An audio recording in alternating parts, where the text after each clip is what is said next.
12वीचा निकाल आज जाहीर होणार। दुपारी 1 वाजता विद्यार्थ्यांना ऑनलाईन पद्धतीने निकाल बघता येणार। विद्यार्थ्यांसह पालकांची धाकधूक वाढली। भारताने चिनाब नदीचं पाणी रोखलं, लवकरच झेलमचंही थांबवणार। सिंधू जलकराराच्या स्थगितीनंतर मोठी कारवाई, पाकिस्तानच्या पंजाब प्रांताची जीवनरेखा कोरडी ठाक।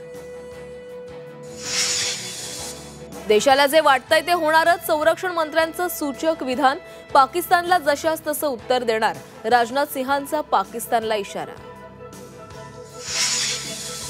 भारताच्या कारवाईनं पाकिस्तान बिथरला, पाकिस्तानी संसदेचं आज विशेष अधिवेशन। एसटी कर्मचाऱ्यांचं आजचं अधिवेशन वादळी ठरणार, मागण्या मान्य न केल्यास एसटी कर्मचाऱ्यांचा संपाचा इशारा। नागपुरात सोसाट्याच्या वाऱ्यासह गारपीट, विदर्भासह मध्य महाराष्ट्र आणि मराठवाड्यातील काही जिल्ह्यांना आजही पावसाचा अलर्ट, अवकाळी पाऊस बरसण्याचा हवामान विभागाचा अंदाज।